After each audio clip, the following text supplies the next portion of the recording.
Oh, kung ano yung pumasok na yun. Ala. Hinanaka yung ilaw ko. Oh. Ganun pala yun. Gulat ako nun ah. Gulat ka? Asa na yun? Yung pala yun. Gulat ako dun ah. Ayun oh. Ganun pala ang ginagawa pag mataas yung ano, paglalagyan ng ilaw. Ayun oh. Ay, sus, Mariosip talaga naman. Ay, ganun pala yun. Oh. Tapos na. Oh. Ay, pumihit pa.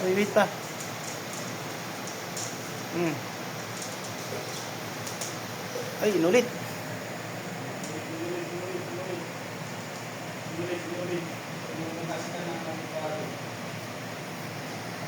Oh, ganito ang gagawin nyo pag hindi nyo kayang ikapit ng ilaw nyo na mataas. Oh. Natuto na naman kayo sa mga Pilipino. Umilaw na. Oh yeah. Yun pala yun. Yun o. Punti na isa. Tulog na.